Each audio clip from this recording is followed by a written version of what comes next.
Alright, welcome back. So we're here with Smite Season 3, and this might be the first entry to the Super Build series for Season 3.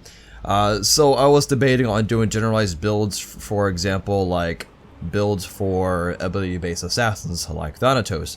But I decided just to go ahead and do individual builds for each god, because even when I do generalized builds, I still get asked a lot for a specific god. So with that being said, let's go in quickly with THANATOS. Now, with THANATOS and other assassins like him that build similar to him, I don't really feel like the builds have changed too much.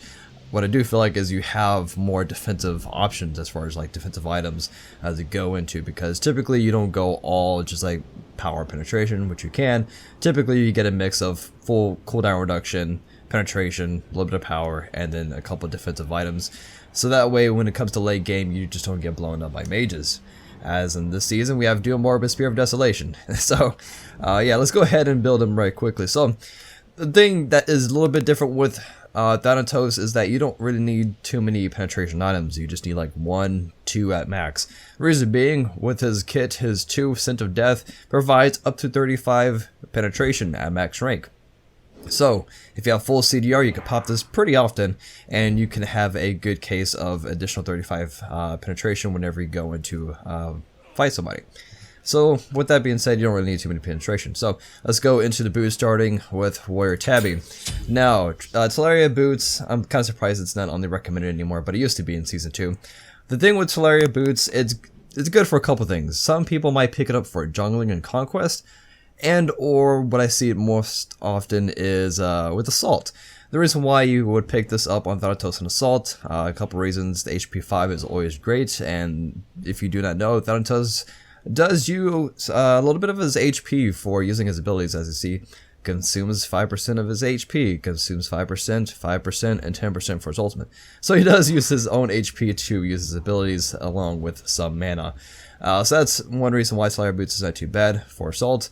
And as well as additional gold income is always great. Again, you might see this in Conquest Jungle. But yeah. Warrior Tabby, let's just go with that. I should actually cover starter items. But yeah, you see Bumba's Mask and or Death's Toll Bumba's Mask.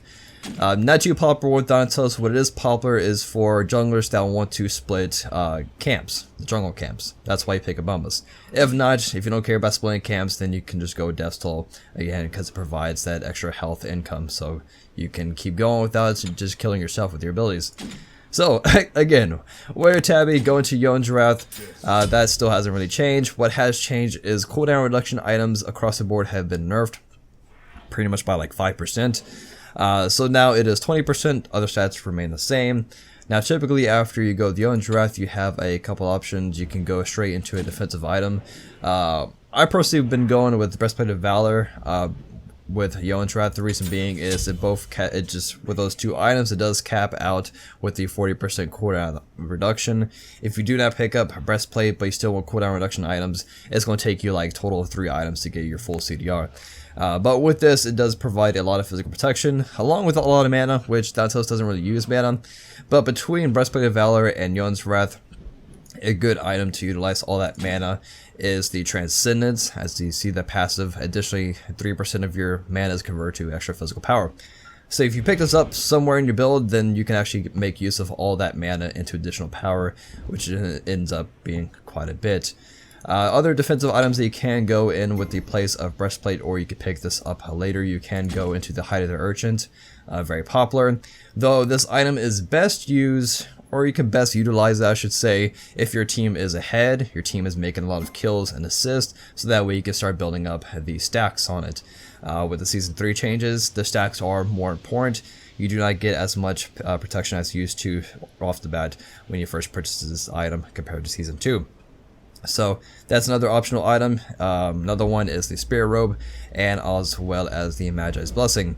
Pretty much Season 3, these cloaks and robes are really strong, because you know they both provide protections for both physical and magical, and a good amount of HP and mana in the case of Hide the Urchin.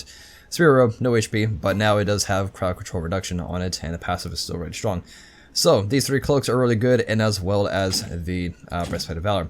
But let's just go Breastplate of Valor for the sake of going full cooldown reduction. Next, you'll typically see the Titan's Bane.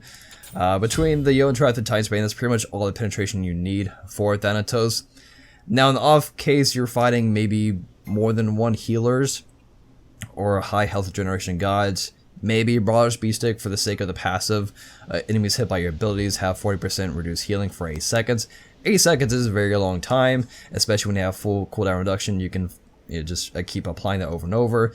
So when you throw your scythe at them, that slows them by 20%, and as well as that, it just reduces your healing by 40%. But if that's not the case, then don't really worry about getting another penetration item. Both Yon's and Titans is plenty. After you pick up your Titan's Bane, I would probably recommend getting Magic's Blessing on Assassins now. For the reason why, because Purification Beads are not as strong as they used to be, and as well as Magic's has been buffed, the passive is now every 70 seconds instead of 90 seconds. So it's a pretty good defensive items to pick up in the case of you're fighting like Ares or whatever. Just be wary, there are some guys that can easily remove this, like Bologna and Hades. And then the last couple items, I mean, like even if you want to go into Transcendence later on, like in the last half of your build, you don't have to worry too much about stacks. It's not like Devil Gloves where the stacks are really important. Transcendence, the stacks just give you just more mana. Of course, that does increase your physical power. It's just not as important.